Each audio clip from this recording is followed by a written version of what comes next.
Get ready to be shocked. Everything you've heard about growing potatoes is wrong. You can pull 50 pounds from 4 square feet using stuff you already have.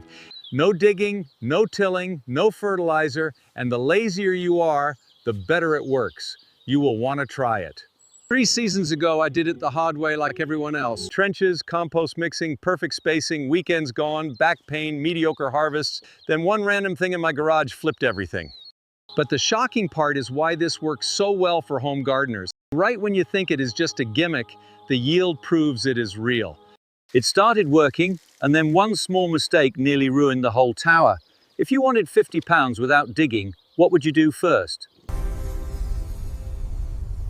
I know that sounds impossible, but 3 seasons ago I was just like most gardeners, convinced that growing potatoes meant endless digging, hilling, and soil preparation. I was spending entire weekends creating perfect trenches, mixing in compost, and carefully spacing everything according to traditional guidelines. My back ached, my wallet was lighter, and honestly, my potato harvests were pretty mediocre considering all that effort. Then I stumbled across something that changed everything. I was cleaning out my garage and found a stack of old wire mesh panels that had been sitting there for years.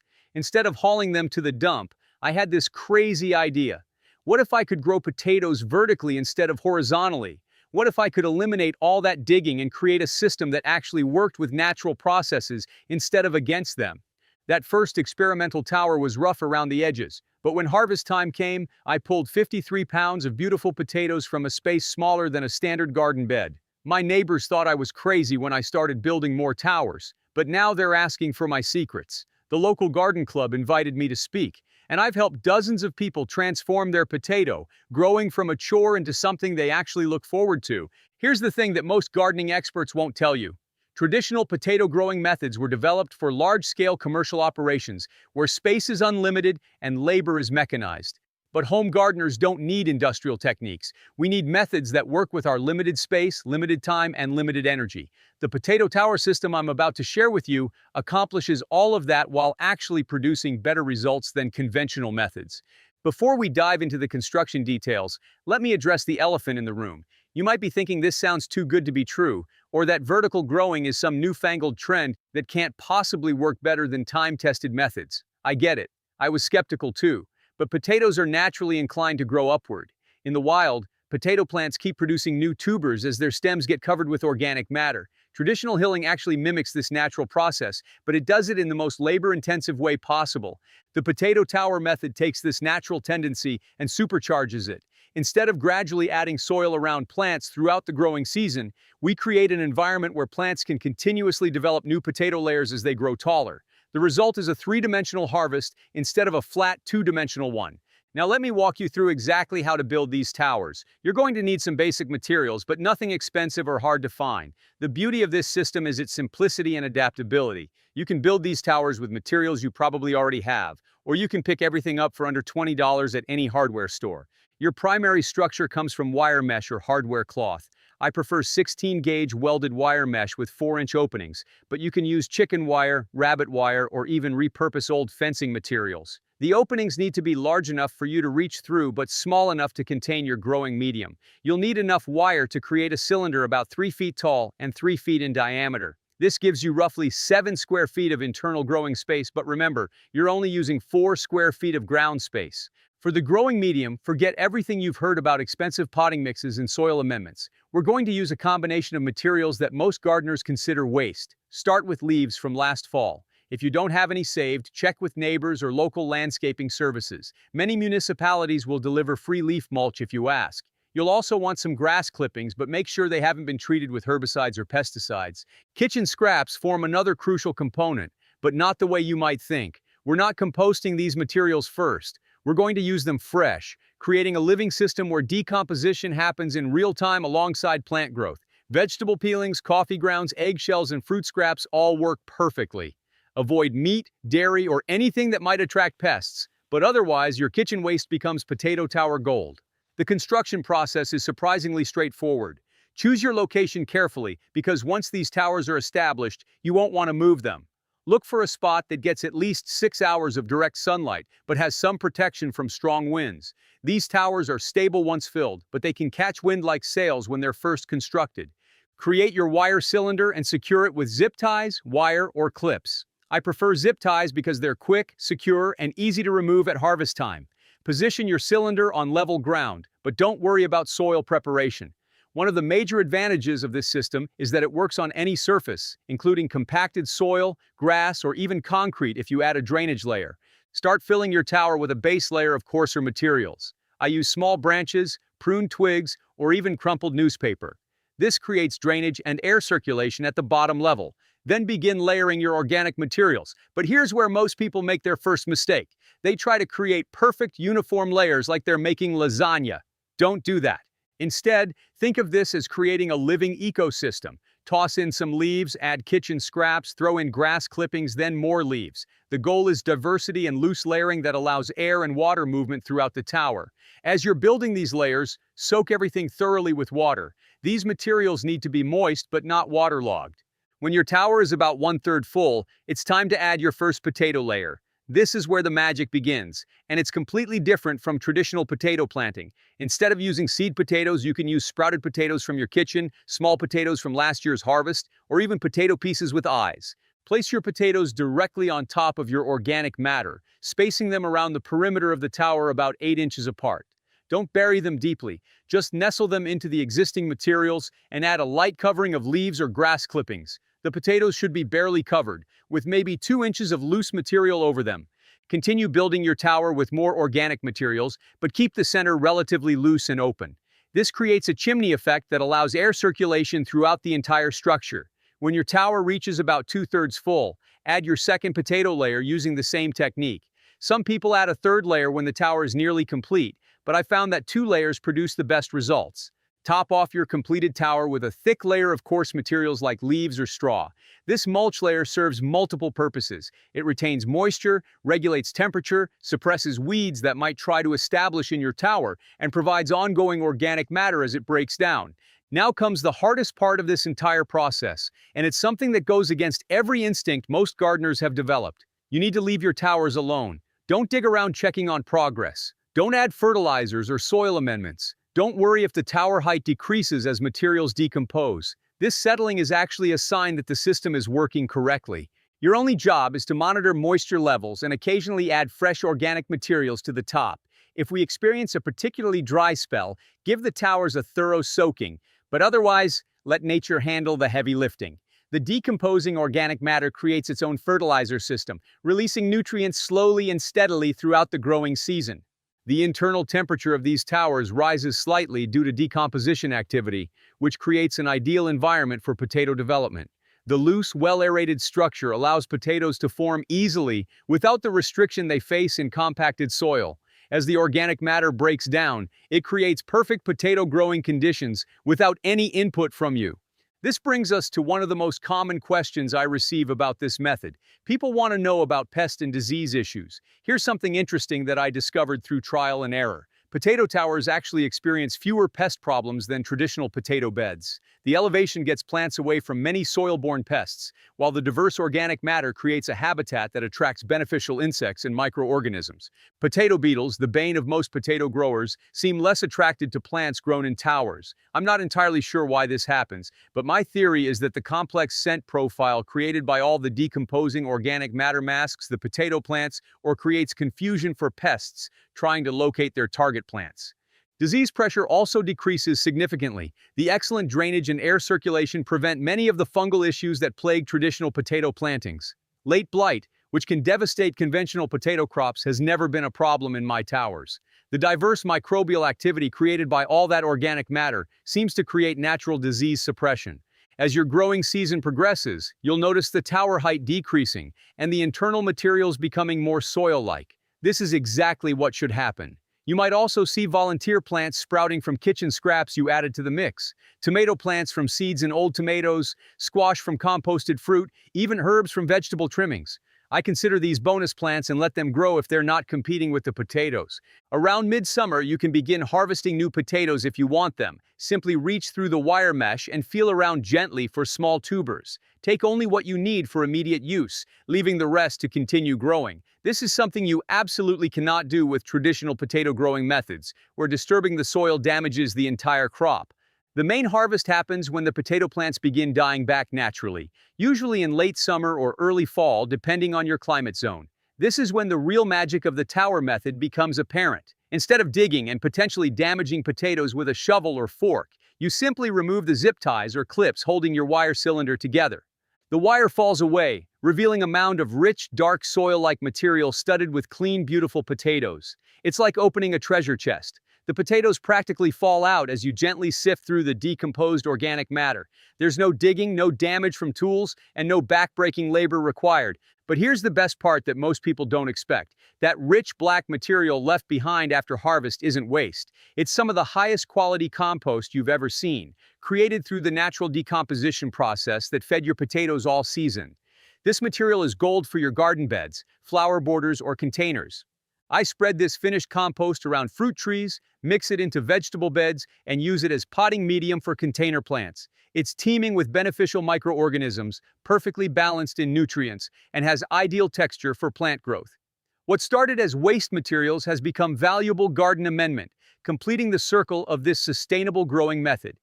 The yield numbers I mentioned at the beginning aren't exaggerated. My first experimental tower produced 53 pounds of potatoes, but as I've refined the technique over multiple seasons, I consistently harvest between 45 and 60 pounds per tower. The variation depends mainly on weather conditions and the varieties I choose to grow. Speaking of varieties, this method works with any type of potato, but some perform better than others. I've had excellent results with storage varieties like Kennebec, Red Pontiac, and Yukon Gold. Fingerling varieties also do exceptionally well in towers, producing impressive quantities of those expensive specialty potatoes you see in gourmet markets. Early varieties can be a bit trickier because they have shorter growing seasons, but they still work. The key is adjusting your expectations and possibly building shorter towers for early varieties. Late varieties are perfect for this method because they have time to take full advantage of the vertical growing space. One question I get frequently concerns winter preparation and multi-year towers. While you could theoretically leave tower materials in place and plant directly into them the following season, I don't recommend this approach for potatoes. The disease prevention benefits come partly from the fresh organic materials and the natural crop rotation that happens when you rebuild towers in different locations. However, the tower method works beautifully for other crops in subsequent years. I've grown fantastic tomatoes, peppers, and squash in locations where potato towers stood the previous season. The enriched soil and established drainage make these spots prime real estate for heavy-feeding crops.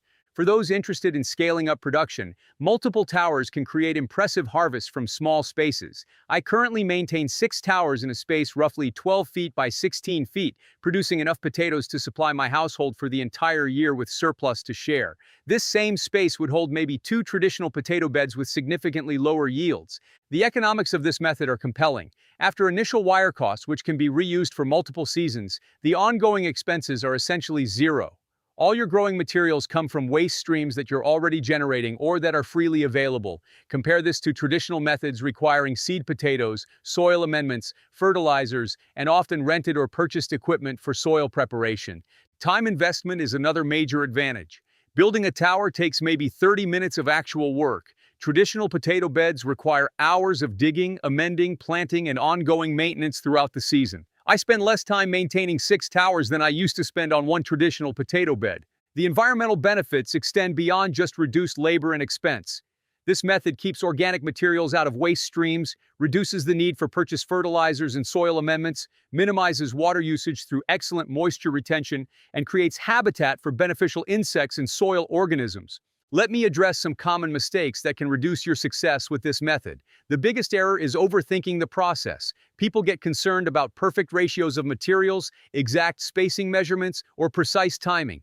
This system works because it mimics natural processes, and nature isn't precise. Aim for diversity in your organic materials and reasonable spacing for your potatoes, but don't stress about perfection. Another mistake is adding too much high nitrogen material like fresh grass clippings or kitchen scraps in concentrated layers. While these materials are beneficial, too much nitrogen creates imbalanced decomposition that can actually harm plant growth. Mix high nitrogen materials with carbon-rich materials like leaves and paper to maintain proper balance. Overwatering kills more tower potatoes than underwatering. These systems retain moisture exceptionally well, and soggy conditions promote rot and disease. Water thoroughly but infrequently, and always check moisture levels before adding more water. The materials should feel like a wrung-out sponge, not like a soggy mess.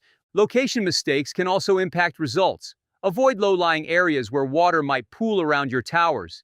Don't place them too close to large trees that will shade them heavily or compete for nutrients. Give them space for air circulation but protection from strong winds that might dry them out too quickly. Finally, don't harvest too early. It's tempting to check progress frequently, but disturbing the tower before plants are ready reduces final yields. Trust the process and wait until plants show clear signs of maturity before harvesting.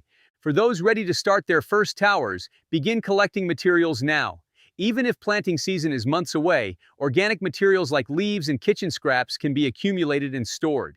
Start saving wire mesh from construction projects or check with local contractors who might have suitable materials they're discarding. Consider starting with just one tower your first season. This lets you learn the method without major investment while producing enough potatoes to evaluate results. If you're happy with the outcome, scaling up for the following season is straightforward. The potato tower method represents a fundamental shift in thinking about food production. Instead of working against natural processes with intensive labor and expensive inputs, we work with nature to create systems that are more productive, sustainable, and enjoyable than traditional methods. This isn't just about growing potatoes more efficiently. It's about reconnecting with the understanding that agriculture works best when we cooperate with natural systems rather than trying to dominate them. The tower method proves that simple, low-cost approaches often outperform complex, expensive ones. There's something deeper happening here that most people don't immediately recognize, and it has very little to do with potatoes themselves. For years, home gardeners have been conditioned to believe that output is directly proportional to effort. More digging, more turning, more fertilizer, more control. But yield is not a function of effort, it is a function of alignment. What this tower really does is remove resistance instead of adding labor. The decomposition inside generates steady warmth. That warmth accelerates root activity. The loose vertical structure eliminates compaction. Continuous coverage stimulates layered tuber production without interruption. Nothing is forced, everything is triggered. Traditional gardening fights soil problems after they appear. This system prevents them before they exist. Traditional beds demand constant attention and precision. This structure absorbs inconsistency. It stabilizes moisture. It regulates airflow. It buffers temperature shifts. When friction drops, output rises naturally. Most gardeners do not fail because they lack knowledge. They struggle because their system punishes small mistakes. Miss a watering cycle, delay hilling, skip one feeding, and yield declines. But this structure forgives small errors. It adapts. It self-corrects. That is why the results seem exaggerated at first glance. We have been trained to believe production must equal struggle. Biological systems do not reward struggle, they reward environment. So the real question is not whether 50 pounds from 4 square feet is possible. The real question is how many other parts of your garden are underperforming simply because the system behind them is outdated. And once that thought settles in, it becomes very difficult to unsee. Now the shift becomes psychological rather than technical. Most people think this method is about potatoes, but what actually changes is your sense of control. When you realize you can produce dense, storable calories in a small space without machinery, purchased inputs, or soil preparation, something recalibrates internally. Scarcity loses authority. Leaves stop looking like waste. Kitchen scraps stop looking like garbage. Limited space starts feeling like potential. That shift is where real resilience begins.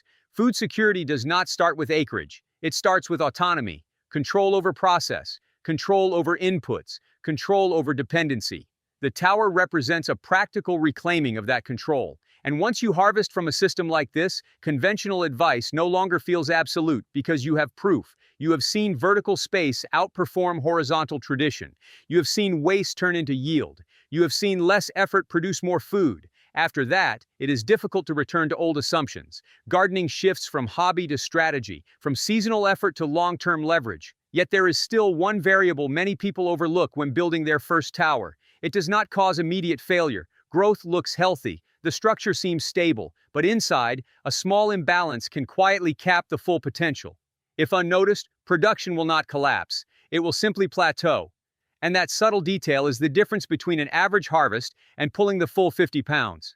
Your potato towers will become conversation starters in your neighborhood, teaching tools for friends and family, and maybe even inspiration for larger changes in how you approach gardening and food production. They represent the possibility that there are better ways to do things we've always done a certain way, simply because that's how they've always been done. So grab some wire mesh, start collecting organic materials, and prepare to revolutionize your potato growing. Your back will thank you, your wallet will thank you, and when harvest time comes and you're pulling 50 pounds of beautiful potatoes from a 4 square foot space, you'll understand why this method is spreading rapidly among gardeners who've discovered there's a better way to grow food.